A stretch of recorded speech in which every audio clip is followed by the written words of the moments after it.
একজন মানুষ শতকরা ৭৫% রোগ থেকে মুক্ত হতে পারেন কোনো ওষুধ ছাড়াই। কারণ এ রোগগুলো হল মনোদৈহিক। দেহের রোগ ওষুধে ভালো হতে পারে, কিন্তু মনোদৈহিক রোগ নিরাময়ে ওষুধের কোনো প্রয়োজন নেই। মনের জট খুলে গেলে এ রোগগুলো এমনিতেই ভালো হয়ে যায়। কোয়ান্টাম মেথডে হাজার হাজার মানুষের তাৎক্ষণিক নিরাময়ের রহস্য এখানেই। আমার লাইফ সুস্থ হয়ে গেছে, আমি আমি আমি সবচেয়ে বেশি আনন্দিত। কোর্সে এসে আলোচনা শুনতে শুনতে আর মেডিটেশন করতে করতেই অংশগ্রহণকারীদের মনের জট খুলে গেছে। তারা মুক্তি পেয়েছেন বহু বছরের রোগ যন্ত্রণা থেকে, লাভ করেছেন সুস্থ দেহ, প্রশান্ত মন, কর্মব্যস্ত সুখী জীবনের সূত্র। আমি বিগত ৮ বছর যাবৎ স্পন্ডালাইসিস রোগে ভুগছি। আমার সব সময় শরীরে ব্যথা থাকে মেরুদণ্ডের শেষ প্রান্তে এবং ঘাড়ে এবং কাঁধে। আমাকে ডাক্তার বলে বেশিক্ষণ বসে থাকা যাবে না, শুয়ে থাকা যাবে না, হাঁটা যাবে না, দাঁড়ায় থাকা যাবে না। তো কি করা যাবে? হ্যাঙ্গারে ঝুলে থাকবো? ঘটনা হইতেছে এই, প্রথম চাকরি ছেড়ে দিলাম, ঘোরাঘুরি করি উদ্ভ্রান্তের মতো, খুবই অবস্থা খারাপ। আরেকটা চাকরি জয়েন করলাম, সেইখানেও কাউরে ভালো লাগে না, মনে হয় দুনিয়ার সবাই খারাপ, আমিই ভালো। কেউ বুঝে না, আমি খালি বুঝি। এই সমস্যা, সবার সাথে ঝগড়া লাগে, সবার সাথে ঝামেলা। আমার ফ্রেন্ডরা আমাকে সাজেস্ট করলো, আমার আত্মীয় স্বজন আমাকে সাজেস্ট করলো মেডিটেশন করার জন্য। তখন আমার মনে হলো যে এটা কি আসলে কাজ করে? ৮ বছর যাবত এতগুলি চিকিৎসক কাজ করে কিছু করতে পারলো না, এখানে যে কি শুনবো যে একেবারে কাজ করে ফেলবে, কি শুনবো এখানে? তা আমার ছোট মামা, উনি এখানে বেশ ভালো উপকার পেয়েছে, তো উনি বললো তোমার কোনো কিছু করা লাগবে না। আমি আবার একটু কিপটা প্রকৃতির ছিলাম, এখন আর নাই। যাই হোক, প্রথম দিন যখন এখানে আসলাম, সকালে 10টার ব্রেক পর্যন্ত আমার মনে হইতেছে কোনো উপকার হবে না আমার, ওই নেতিবাচক চিন্তা আমাকে খায় ফেলতেছে। দুপুর 1টার সময় আমি দেখি আমি অন্য মানুষ, এখান থেকে বাইর হয়ে যায়, যার সাথে আমি আমার মনে পড়লো যে জীবনে সবচেয়ে বড় খারাপ ব্যবহার করছি, তাকে ফোন করে কান্নাকাটি করে তার কাছে দুঃখিত বললাম। সে খুবই আপনভাবে আমাকে গ্রহণ করলো। মানে আমার ভিতরে আমি গত 4 দিনে যেই চেঞ্জটা পাইতেছি, একটা আমার মনে হয়েছে যে আমি একটা আলো দেখতে পাচ্ছি আমার ভিতরে। আমি চাই যে আমার এই আলোটা সবাই দেখুক, আমি চাই যে সবাই উপকৃত হোক। যেই মানুষ কিছুক্ষণ দাঁড়ায় থাকতে পারে না, বসে থাকতে পারে না, সে এখানে বসে বসে 4 দিন কথা শুনলো।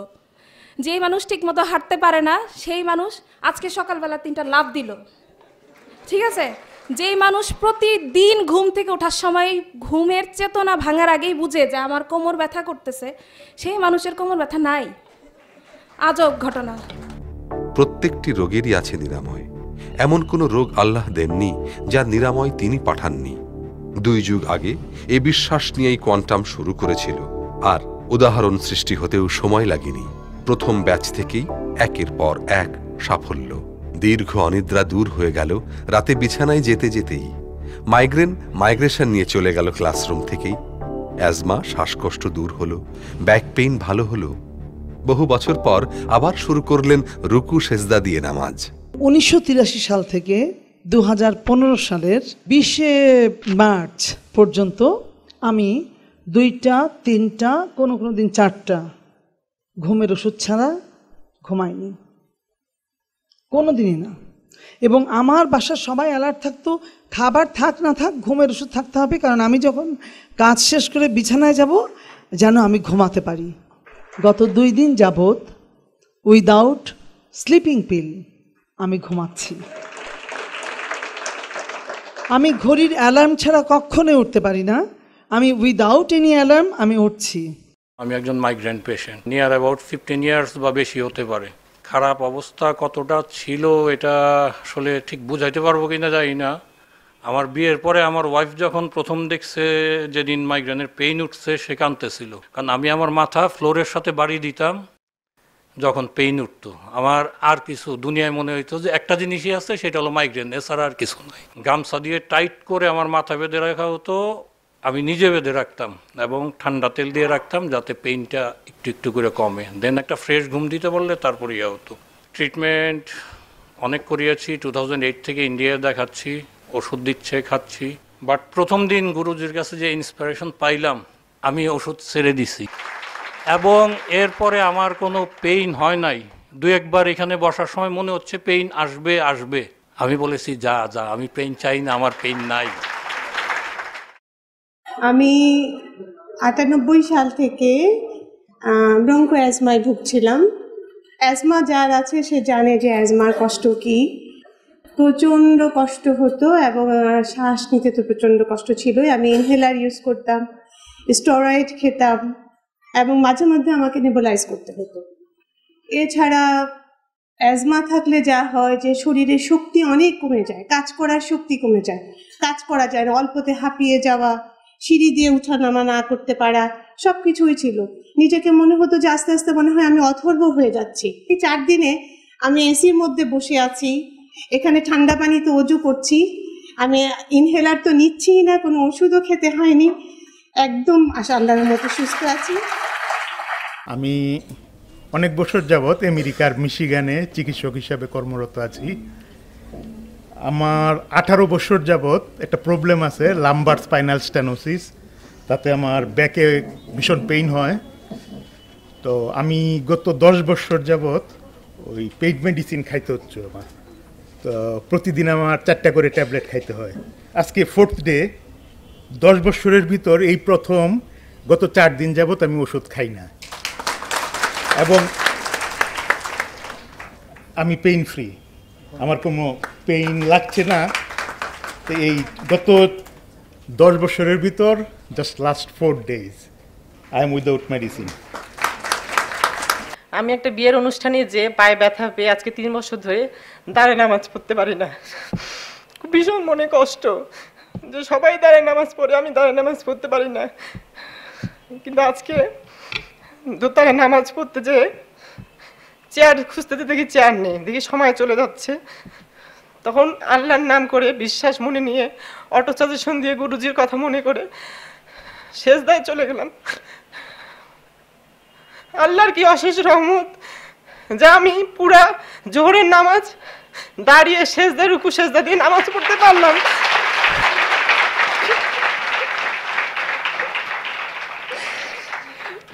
এই আনন্দ এই আপনাদের কাছে প্রকাশ না করে আমি পারলাম না। হৃদরোগ একবার ধরা পড়লে আর নিস্তার নেই। বাইপাস বা এনজিওপ্লাস্টি একমাত্র সমাধান। সাধারণভাবে এটাই ধারণা, প্রচলিত চিকিৎসাও তাই বলে। কিন্তু কোর্সে এসে প্রমাণ হয়েছে হৃদরোগ নিরাময়ে মেডিটেশন আর সুস্থ জীবন দৃষ্টিই কার্যকর। বাইপাস অপারেশন না করেই দিব্যি ভালো আছেন 20 বছর ধরে। 3 বছর আগে যখন একটা হার্ট অ্যাটাক হলো, ঢাকার একটা নামকরা হার্ট হসপিটালে যাওয়ার পরে ডক্টর আমাকে বললেন, আপনি হেঁটে এসেছেন, এটা তো আপনার ভাগ্য, আপনার তো ট্রেচারে আসার কথা। তারপর থেকে আমি বলতে গেলে ওখানেই অসুস্থ হয়ে গেলাম আরও বেশি করে। সিসিউতে রেখে দিলেন 24 ঘন্টা, পরের দিন অ্যানজিওগ্রাম, 3টা ব্লকেজ। ডক্টর বলেছে যে you are in death risk, sudden death risk.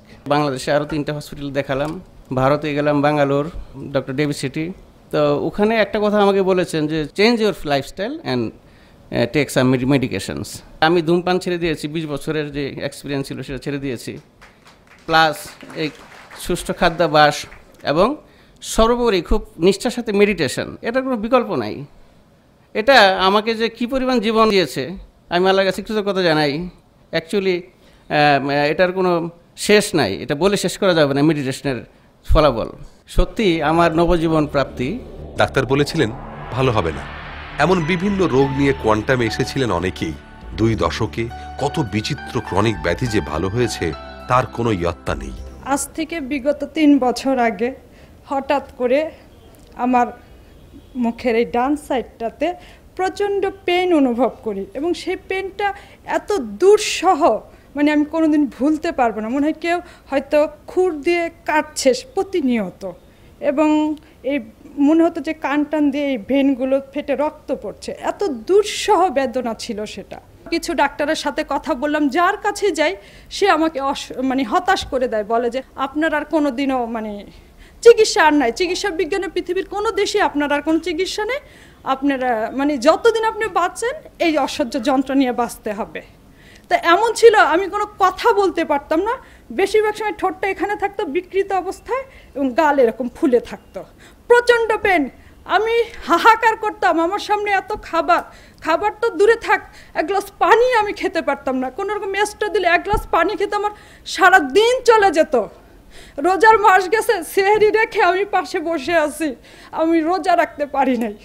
আমার ছোট সন্তান, আমি বসে থাকতাম, আমার সন্তান আমার জন্য রোজা রাখতো। আমার মা বাবা তাদের মৃত্যুর কথা হয়তো ভুলে গেছে আমার করতে করতে এরকম। আমি এখানে আসার পরে আল্লাহর কাছে দুহাত তুললাম যে আল্লাহ, এটাই তো শেষ সুযোগ, আমাকে বঞ্চিত করো, আমার সন্তানের জন্য আমাকে অন্তত সাহায্য করো বলে আমি আবার তারপরের দিন আসলাম। তারপরের দিন যে কবার মেডিটেশন হয়েছে, আমি এত মনোযোগ দিয়েছি যে আমার এক ফোঁটা পেনও হয়নি। হ্যাঁ, আর এই যে আমি কথা বলছি, এটা তো আমার 2.5 বছরে মনে হয় আমার স্বপ্ন। আমার হাজব্যান্ড আমাকে আজকে ফোন করে বলতেছে, তুমি তো নতুন কথা শিখেছো।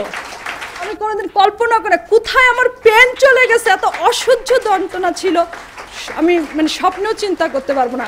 গত জুনে ডাক্তার হঠাৎ করে আমাকে বললো আমার অস্ট্রিওসার্কোমা, এক ধরনের ক্যান্সার, যেটা সবচেয়ে খারাপ ক্যান্সার, বোন ক্যান্সার এক ধরনের। আমি বিদেশ সব জায়গায় ঘুরে এসেছি।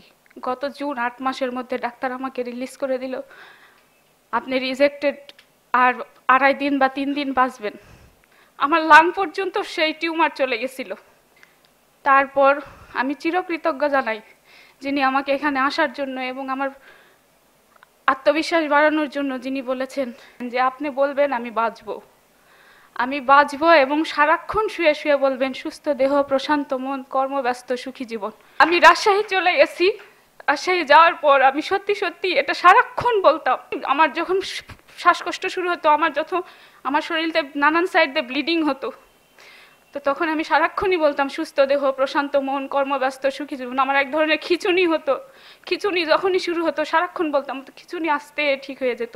মনে মনে সারাক্ষণ অটো সাজেশন দিতাম, আমি ভালো হব, আমি মরতে চাই না, আমি বাঁচবো। আমার একটা 6 বছরের ছেলে আছে ছোট্ট, আমি বাঁচবো। আসার পরে সবচেয়ে আশ্চর্যজনক বিষয় যে আমি 3য় দিন, গতকালকে পর্যন্ত আমার পায়ের অসুস্থতা ছিল, আমি ঠিকমতো হাঁটতে পারছিলাম না। তারপর সেই পায়ে নিচে খেতে যায়, লাঞ্চের সময় খেয়েছি উষ্টা, খেয়ে আমি আর হাঁটতে পারছিলাম না, কাঁদছিলাম বসে থেকে যে আমি বাসায় যাব কি করে। তারপর কোনো রকমে বাসায় গেছি। আজকে সকালে এখানে এসে আমি বসার পর প্রথম যে মেডিটেশনটা হওয়ার পরে আমি দেখছি আমার পাশে, আপনারা সবাই দেখছেন, আমি হেঁটে চলে এসেছি, সুন্দরভাবে হেঁটে চলে এসেছি। আমি গুরুজির কাছে চিরকৃতজ্ঞ। এবং আমার এই 2 আঙ্গুল সেন্সলেস ছিল, আমি একদম পুরোপুরি সুস্থ, আমার আঙ্গুল একদম ভালো। আমি কোয়ান্টামকে ধন্যবাদ জানাই এবং ধন্যবাদ গুরুজিকে। তাই দেশ বরেণ্য জাতীয় ব্যক্তিত্বরাও একাত্ম হয়েছেন এই চেতনার সঙ্গে, আহ্বান জানিয়েছেন সবাইকে একাত্ম হবার। মেডিটেশন জিনিসটা গুরুজি বলেছেন মনের একটা শান্ত অবস্থা, সুস্থির অবস্থা। মনের শান্ত অবস্থাতে মন অত্যন্ত শক্তিশালী হয়ে ওঠে। রবীন্দ্রনাথের একটা কথা আছে যে উত্তেজনা এবং শক্তি এক নহে, ইহারা পরস্পর বিরোধী, কারণ উত্তেজিত মুহূর্তে আমরা সবচেয়ে শক্তিহীন। রেগে গেলেন তো কেন? সেই মুহূর্তে আমরা কি উত্তেজিত। আর উল্টো যদি মনকে শান্ত করে সমাহিত করে আমরা নিয়ে আসতে পারি, তখন মন সবচেয়ে শক্তিশালী হয়ে ওঠে। এটা একটা আশ্চর্য লাগলো।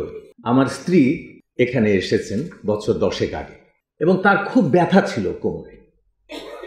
এখানে এসে কিছুদিনের মধ্যে দেখলাম যে উনি ভালো হয়ে হাঁটাহাঁটি করছেন।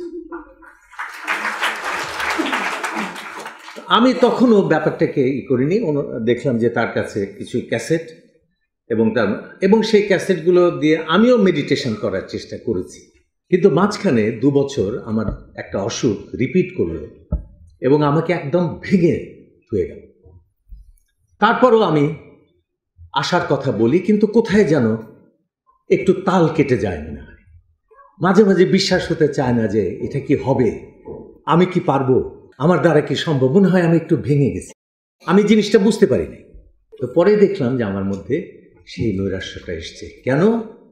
আমি ভয় পেয়ে গেছি অসুখকে, আমি বুঝতে পারি নাই। যখন গুরুজির বক্তৃতা শুনতে লাগলাম, আমি ভয় পেয়ে গেছি, আমি সাহস হারিয়ে ফেলেছি, আমি ক্লান্ত হয়ে গেছি, আমার মনের ভেতরে ক্লান্ত হয়েছে। তখন যখন উনি পড়াচ্ছিলেন, বলছিলেন সেই ইতিবাচকতার কথা, আমি তখন আবার আমার সে আগের জীবনে ফিরে গেলাম। কেমন